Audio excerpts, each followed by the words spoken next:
Ďakujem. A posledný bod, žiadosť inžinier Samit Mumány o dlhodobý prenájom časti pozemku CEK 1241 o vlastníctve, toto je vlastne doplnený bod programu. Že Komisia životného prostredia prerokovala žiadosť o výsledku, bude informovať predseda komisie, pán Jaroslav Pagár. Nech sa páči. Ak si dobre pamätáte, tak už táto žiadosť sa tu už asi druhý alebo tretí raz prejednáva. A komisia sa drží stále tej jednej a tej istej odpovedi, že nedoporučuje ani prenájom, ani užívanie toho pozemku.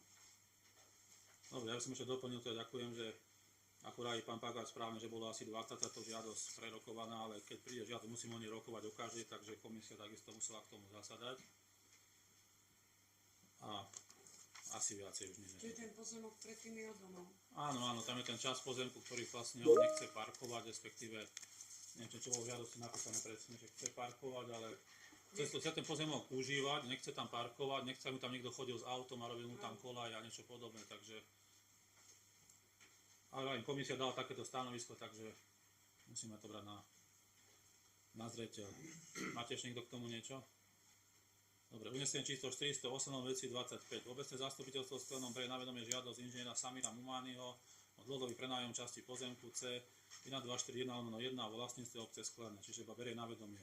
Dám hlasovať, kto je za, 4 za, proti sa nikto.